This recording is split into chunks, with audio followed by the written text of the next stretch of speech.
अब कुछ पाकिस्तान की फास्ट बॉलिंग पर मैं बात करना चाहूँगा और मैं आपसे ये चाहूँगा कि फास्ट बॉलिंग में जो हमारे अहम सुतून हैं उनके अगर नाम लूँ तो उनमें से सबसे अहम फास्ट बॉलर शाहीन शाह अफरीदी, उनके साथ T20 स्पेशलिस्ट और तेज़ bowler Haris Rauf, fast bowler Naseem Shah और मोहम्मद हसनैन हैं। मैं एक एक करके आपसे बात कर लेता हूं। सबसे पहले बात कर लेते हैं फास्ट बॉलर शाहीन शाह अफरीदी की। 17 साल की उम्र में बैनुल अक़वामी डेब्यू करने वाले शाहीन अफरीदी का उरूज हम सब ने देखा। ख़ासकर उनके करियर में भारत के ख़िलाफ़ T20 वर्ल्ड कप 2021 का स्पेल यादगार रहा, लेकिन फिर उन्हें घुटने की इंजरी हुई। फिर कहा जाने लगा कि उनकी स्विंग ख़त्म हो गई, किसी ने कहा कि उनकी रफ्तार कम हो गई। नई गेंद से बॉलिंग करने के आप माहिर समझे जाते हैं। आपको क्या लगता है कि मतलब क्या गलत हो रहा है? आकिब जावेद उनके लाहौर कलंदर में कोच रहे हैं। अगर मैं गलती नहीं कर रहा तो शायद शेखुपुरा में आकिब जावेद ने ही आपके टैलेंट को भी परखा था। तो शाहीन के साथ कोई बताने वाला नहीं है या उनकी इंजरी उनके लिए आपकी नज़र में ख़तरनाक साबित हो रही है? या देखो, मुझे आई डोंट नो कि किस नोयत की इंजरी है, वो किस तरह से रिकवर क्यों नहीं कर पा रहे, मगर उसने 140, 141, 139 पे बॉलें की हैं लास्ट जो उसने चैंपियन ट्रॉफी के लिए। अच्छा, शुरू में जिस तरह से शाहीन आया था, जिस जगह से बॉल रिलीज कर रहा था, अब उस जगह से रिलीज नहीं है, वो रिलीजिंग पॉइंट वो वाला नहीं है। या ठीक है, एक तो एक छोटा सा, ये छोटी छोटी मिस्टेक होती है जो आपको बड़े वो जाके बड़ी जिस तरह से आप कह सकते हैं कि बड़े विकेट टेकर आप नहीं बनते। दूसरा, आप अगर एज ए फास्ट बॉलर आपने वर्ल्ड क्लास क्रिकेट लंबी खेलनी है, आपका बॉल अंदर नहीं आएगा as a fast bowler left arm, आप लॉन्ग टर्म नहीं चलो। जब आपका ball left arm fast bowler का, जितने भी बड़े आप जो लॉन्ग टर्म फास्ट बॉलर खेले, आप निकाल के देख ले, ठीक है। जिसका भी फास्ट बॉलर का बॉल अंदर आया, लेफ्ट आर्म स्पेशली, मैं लेफ्ट आर्म की बात कर रहा हूँ, अभी राइट हैंड पे नहीं आया, तो वो लंबी क्रिकेट खेला है।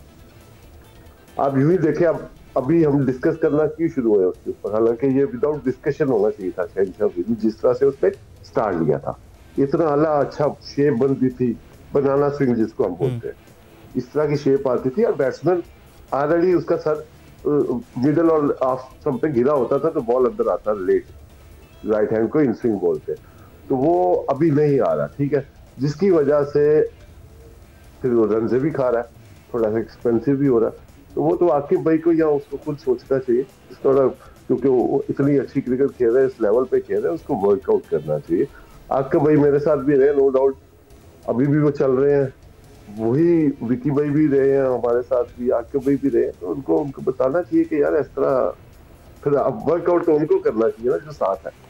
अच्छा, आपने उनकी गलती को भी आइडेंटिफाई कर दिया है, आपने ये भी बता दिया है कि प्रॉब्लम है का? नहीं यार, मेरी गलती नहीं है यार मैंने आइडेंटिफाई भी किया, मैंने उसको बता भी दिया, हल्का सा हिंट भी दे दिया, और लाला को भी मैंने मैसेज छोड़ा था कि लाला इसका बॉल अंदर नहीं आएगा ना, ये लंबी क्रिकेट नहीं खेले। अच्छा, तो अंदर कैसे आएगा बॉल? क्या इसके लिए प्रैक्टिस करना पड़ेगी? क्या इसके लिए टेस्ट क्रिकेट खेलना पड़ेगी? छोटी सी तो बातें बताई है कि छोटी छोटी चीजें हैं, वो आपने ठीक कर लिया। इसका पहले क्यों अंदर आता था, अब क्यों नहीं इतना अच्छा बॉल स्विंग हो रहा जिस तरह पहले होता? तो आप बता दीजिए ना, आपसे ज्यादा बेहतर कौन जानता है? तो अपनी बेसिक पे चला जाए, ठीक हो जाएंगे चीजें। अच्छा, चलना ठीक हो गया।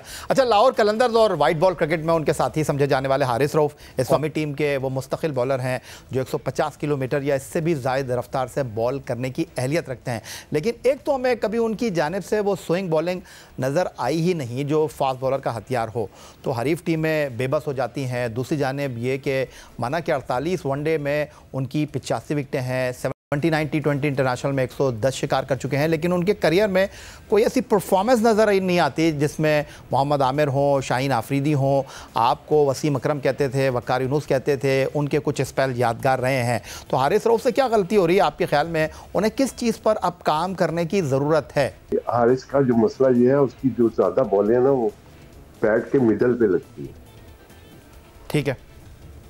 मोस्ट ऑफ द 90% बॉल आप देखिएगा बॉल के मिडल में होगी उसकी, ठीक है। अब इस तरह का जो बॉलर है, बॉल को पटकते हैं, उसको बॉल को टाइम नहीं देता स्विंग होने का, बॉल को एक टाइम, सर्टेन टाइम चाहिए उसको स्विंग होने का, ठीक है, ठीक है, एक टाइम होता है बॉल को स्विंग, उसको टाइम देना चाहिए, बॉल या आगे करे। फिर इनकी जो लाइन और लेंथ है ना, वो वाली नहीं है कि बैट्समैन को वो उस पर लेके आए ट्रबल में।